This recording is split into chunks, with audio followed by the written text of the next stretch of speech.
तर एकनाथ शिंदे मुख्यमंत्री व्हावेत ही माझी इच्छा असल्याचं शंभूराज देसाई यांनी म्हटलेलं आहे। केंद्रातील वरिष्ठ नेते जसं सांगतील तो महायुतीचा मुख्यमंत्री होणार असं देखील शंभूराज देसाई यांनी म्हटलेलं आहे। निकाल लागल्यानंतर नेतृत्वाच्या बाबतीत चर्चा होईल असं देखील शंभूराज देसाई यांनी म्हटलं। बाप्पाच्या दर्शनासाठी मंत्री शंभूराज देसाई आज आपल्या ऑफिसमध्ये आलेले आहेत। खूप खूप स्वागत तुमचं TV9 मध्ये। बाप्पाकडे नेमकं काय मागितलं? बाप्पाकडे सुख समृद्धी आणि सगळ्यांना आनंदी समाधानी ठेवण्याचा आशीर्वाद मागितला।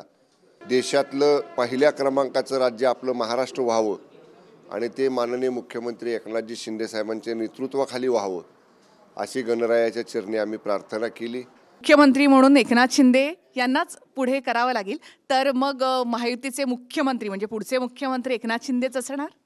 आमचा शिवसेना म्हणून म्हणाल, शंभूराज देसाई शिवसेनेचे एक आमदार म्हणून म्हणाल, तर मला वाटणार आमचे नेते मुख्यमंत्री व्हावेत।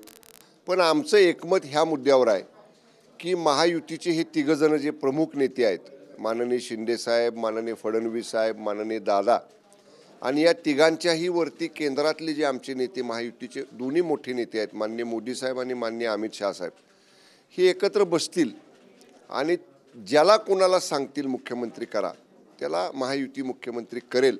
त्यांनी काय ठरवलंय की निवडणुका झाल्यानंतर, निकाल लागल्यानंतर नेतृत्वाच्या बाबतीत आपण चर्चा करू। आज आपण महायुती म्हणून पुढे जाऊया। लाडकी बहीण, मुख्यमंत्री लाडकी बहीण योजना हे नाव असून सुद्धा दादांनी मात्र त्याचं जोरात श्रेय घेतलेलं आहे। मंत्रिमंडळाच्या बैठकीमध्ये यावरून राडा झाला अशी माहिती मिळते, तर खरंच असं काही झालं का?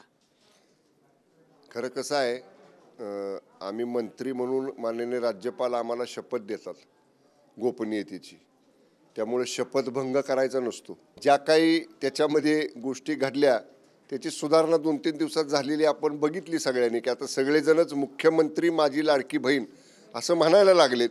की साधारणतः किती जागा मिळतील असा तुमचा अंदाज आहे? मी आपल्याला सांगितलं ना, आत्ता विद्यमान जेवढे आमदार शिंदे साहेबांच्या नेतृत्वाखाली आहेत त्याच्यापेक्षा वाढलेली संख्या असेल धनुष्यबाणाच्या चिन्हावरती निवडून आलेली, एवढं मी फक्त सांगतो आपल्याला।